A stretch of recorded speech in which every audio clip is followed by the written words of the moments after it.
In this section of our discussion and our microeconomics tutorials about elasticity, some students might be subconsciously maybe thinking to themselves, if not consciously, that looks like a fairly sophisticated way to run numbers to come up with this thing called elasticity. And if I've got to learn elasticity in order to pass the class, okay, I'll learn elasticity in order to pass the class. But somewhere in the back of the student's mind, they're probably thinking about, okay, I understand that if I want to increase volume by this amount, or how much am I going to lose volume if I lower my price, I understand that. But what's it all about, Alfie? I mean, why do we really want to know about this? Have you ever heard somebody tell a young entrepreneur, well, my friend, you know, if you really want to make more money, what you need to do is raise your price. And if you raise your price per unit, you're going to make more money than with a lower price. And have you ever heard somebody say, well, my friend, you know, what you really want to do is you want to lower your price. Because if you lower your price, you're going to get a whole lot more people buying your stuff, and so you need to lower your price to make more revenue. Well, which is it? Do you raise your price to make more revenue, more sales, or do you lower your price to make more sales? And the answer is, it depends, like many questions in life. It depends on something else. And in this case, it depends upon the elasticity of demand. The elasticity of demand will tell us whether we should raise our price to make more revenue or whether we should lower our price to make more revenue. And that's why there are a lot of focus group studies that are done with new products to figure out, this is a brand new product. We don't know what the demand curve is because people don't even know it exists yet. So how can we guesstimate what should be the price of our product because nobody even knows it's out there yet? And so what companies will do is that they will create a marketing study with a focus group, and they'll get a group of people and they'll make them sign all these waivers and disclaimers and all that sort of stuff.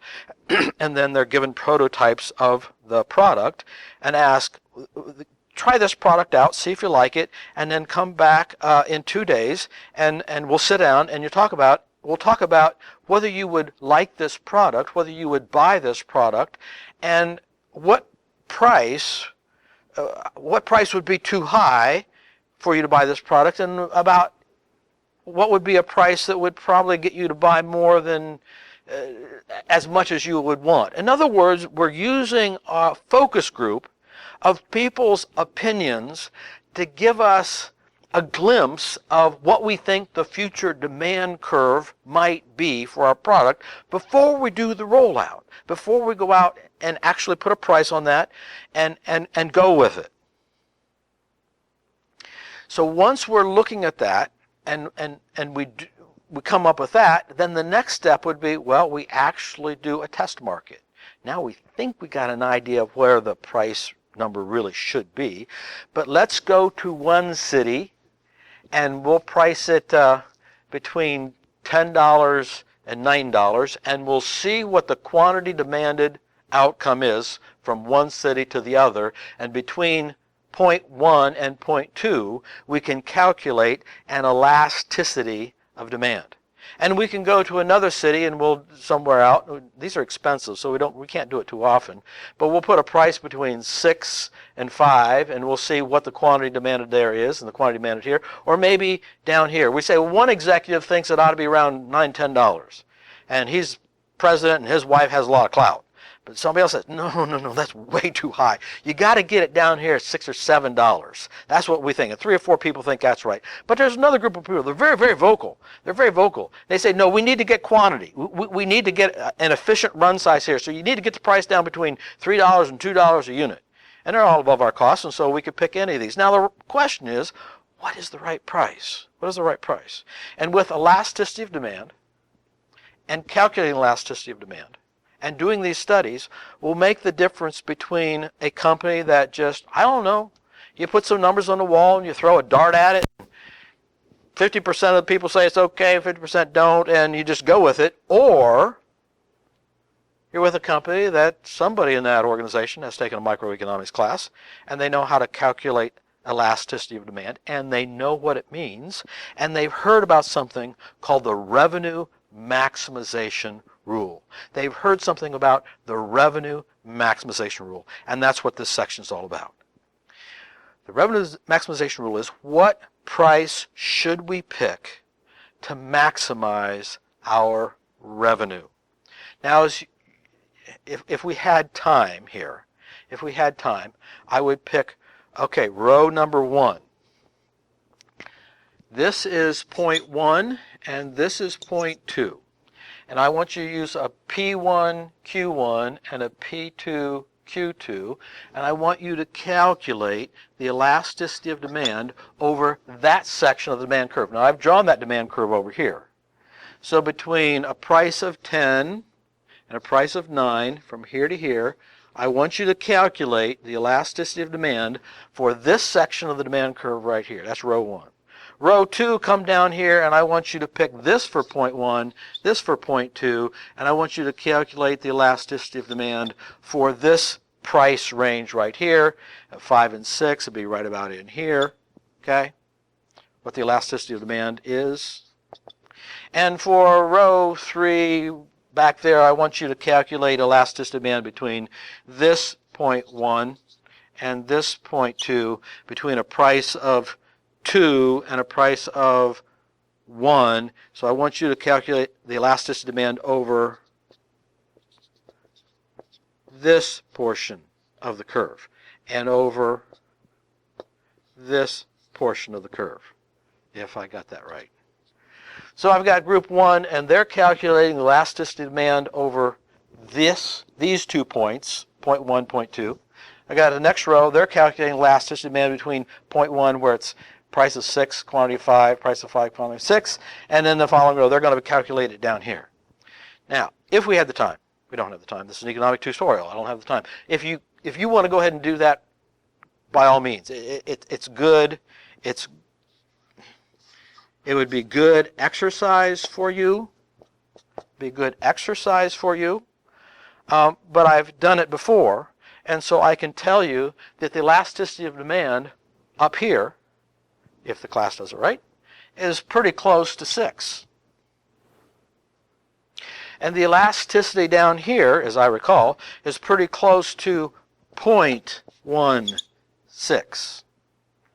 And the elasticity right here is just awfully close to 1. Awfully close to 1. Now there's 3 categories of elasticity. There's elastic demand, there's inelastic demand, and there is unitary elasticity of demand. Unitary meaning 1. So this number's bigger than 1, this number's less than 1, and by logical deduction, there's got to be some number here that has been between the 2, and it is 1. The revenue maximization rule. Now, remember what I mean by revenue. Revenue is price times quantity. If you're gonna buy this little remote here, and let's say it costs $10 a piece, and you get 2 of them. You take 2 of them to the cash register. I want to buy this one, and I want to buy this one. Okay, that one's $10, and this is $10. So the price is $10 a piece times 2. That's $20 plus tax. And that is how much money goes into the cash register. That is sales. That's revenue.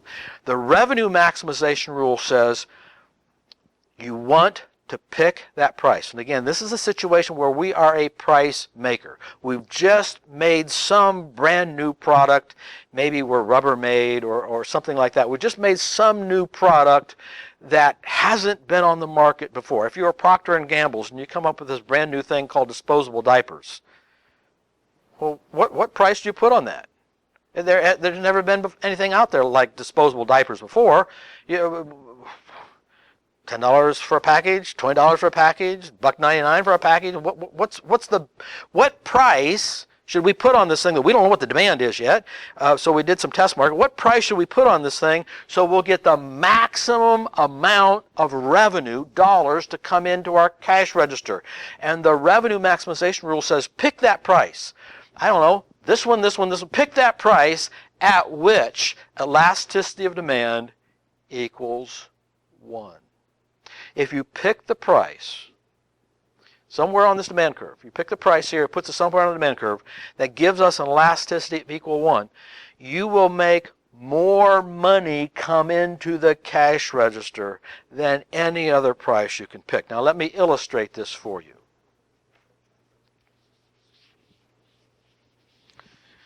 And again, I have a straight line demand curve here.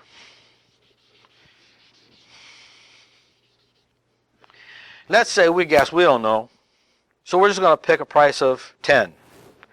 Now, you know what the demand curve is because you've got the demand curve here and you've got it broken down here with a graph. But Procter & Gamble doesn't know what it is because they can't read people's minds, and so they pick 10.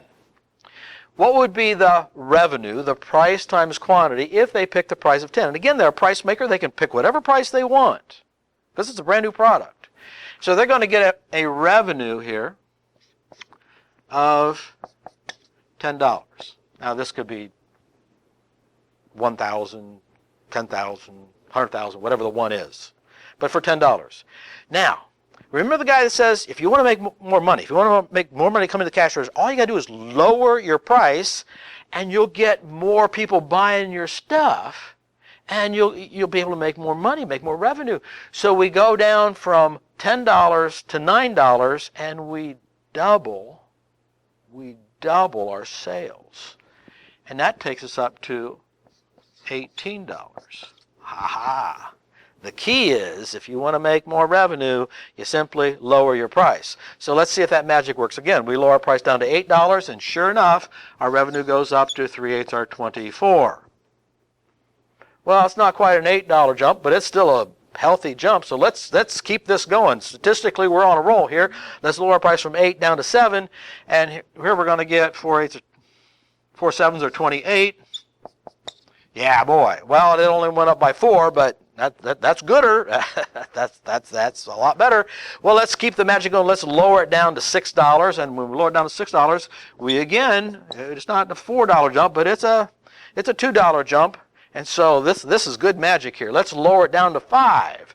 And what we get is 30.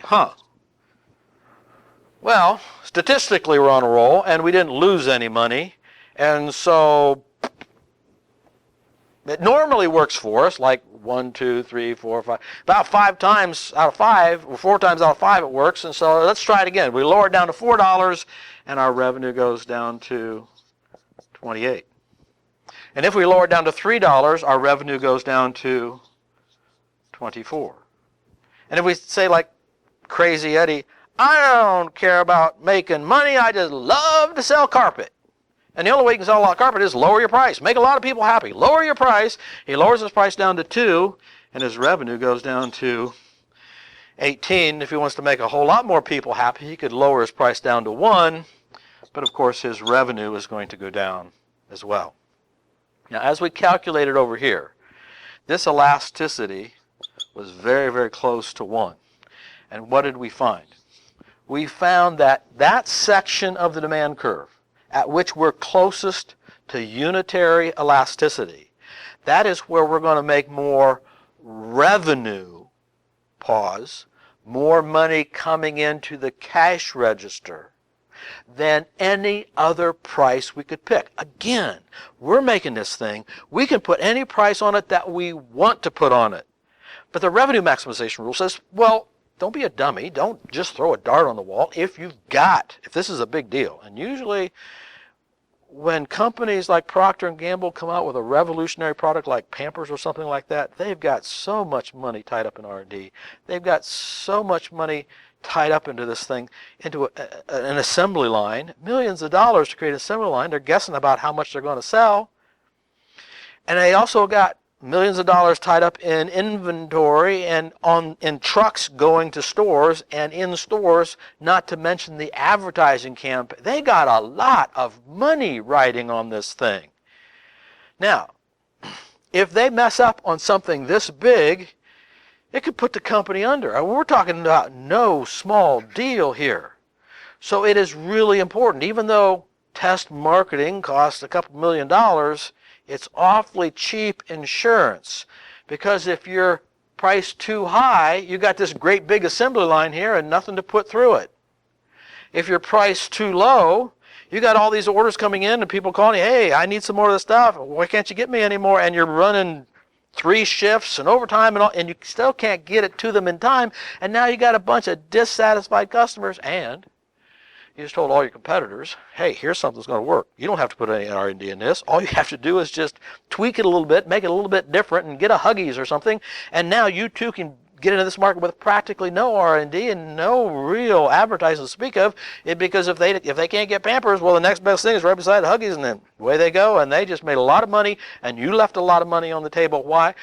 Well, because if we know how to figure this out in advance using elasticity of demand, then we don't have to guess, we don't have to throw darts at the wall, and we can figure out pretty close what our elasticity of demand is, and it will make the company a whole lot more revenue. Pause. I keep saying revenue. Revenue is what comes into the cash register. Revenue is not the same thing as profit. We'll talk about the profit maximization rule later on when we're talking about the cost structure of the firm. Right now, we're just trying to figure out how can we get the most money to come into the firm.